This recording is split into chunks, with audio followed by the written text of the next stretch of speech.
I knew how much he needed me. A nurse escorted a tired, anxious man to the bedside of an elderly man.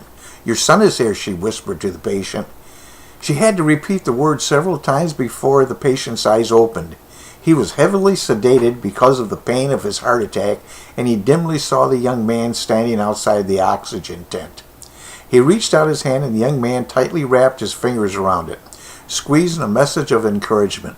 The nurse brought a chair next to the bedside. All through the night, the young man sat holding the old man's hand and offering gentle words of hope. The dying man said nothing as he held tightly to his son. As dawn approached, the patient died.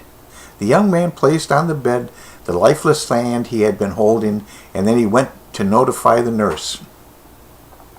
While the nurse did what was necessary, the young man waited. When she finished her task, the nurse began to say words of sympathy to the young man, but he interrupted her. "Who was that man?" he asked.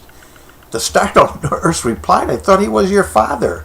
"No, he was not my father," he answered. "I've never seen him before in my life." "Then why didn't you say something when I took you to him?" she asked.